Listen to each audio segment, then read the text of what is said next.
எல்லாருக்கும் வணக்கம். இப்போ நம்ம எங்கே நிற்கிறோம்னு பார்த்தீங்கன்னா திருப்பூரில் 33வது வார்டு ஆர்பி செந்தில்குமார் ஆளுங்கட்சி கவுன்சிலர் இருக்கக்கூடிய ஒரு அதிகாரத்தில் இருக்கக்கூடிய ஒரு பகுதியில் இப்படி குப்பை எரிஞ்சிட்டு இருக்கு.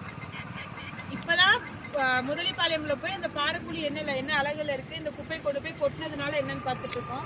இப்போ முதலிப்பாளையம் விடுவாய் போன்ற பகுதிகளில் குப்பை கொட்டக்கூடாதுன்னு நாங்கள் மக்கள் போராடுறாங்க.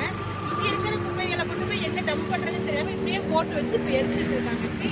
கிட்டத்தட்ட ஒரு 10 அடிக்கு மேலே குப்பையை கொட்டி ஃபுல்லாக இதுலேருந்து கிட்டத்தட்ட ஒரு 500 மீட்டர் எரிச்சிட்டு இருக்காங்க. இது வந்து என்னன்னா திருப்பூர் மாநகராட்சிக்கு குப்பை மேலாண்மை அப்படிங்கிறது குப்பை மேலாண்மை நாலேஜ் வந்து 0 நாலேஜ்.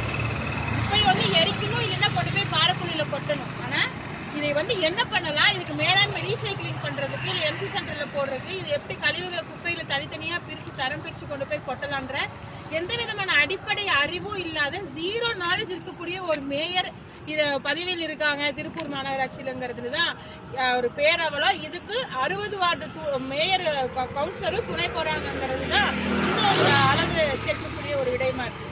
இதுக்கு ஒரு தீர்வு கட்டாம நாம் தமிழர் கட்சி ஓயாது.